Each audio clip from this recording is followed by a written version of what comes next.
அதே போன்று இந்த மண்ணை ஆண்டவர்கள், நம் குலத்தில் பிறந்த மன்னர்கள், ஜமீன்தார்கள், அது மட்டுமில்ல வள்ளல்கள், போராளிகள், தியாகிகள் அத்தனை பேரும் நீங்கள் பார்த்திருக்கிறீர்கள். உங்களுக்கு இதை சொல்வதெல்லாம் இங்கே இருக்கின்ற இளைஞர்களுக்கு ஒரு விழிப்புணர்வு ஏற்படுத்த வேண்டும் என்ற நோக்கத்திலே தான். சுதந்திரத்திற்கு முன்பு நினைத்து பாருங்கள், எத்தனை பேருக்கு தெரியும் நாகப்ப படையாட்சி? தென்னாப்பிரிக்காவிலே காந்தி அவர்கள் தொடங்கிய சத்தியாகிரக போராட்டத்தில் உயிர் நீத்த முதல் தியாகி. இந்திய விடுதலை சத்தியாகிரக போராட்டம் அடித்தளம். இந்திய விடுதலை போரிலே அந்த சத்தியாகிரக போராட்டத்திலே தென்னாப்பிரிக்காவிலே உயிர் நீத்த முதல் தியாகி மயிலாடுதுறை சார்ந்த நாகப்பன் படையாட்சி. எவ்வளவு பெருமை, இது எவ்வளவு பெரிய வரலாறு. இது யாருக்காவது தெரியுமா?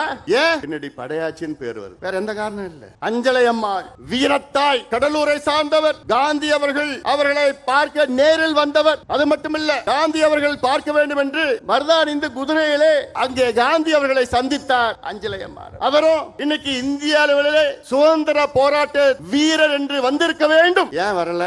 ஏன் இந்த ரத்தத்துல பிறந்துட்டாங்க. அதான், வேற எந்த காரணம் இல்லை.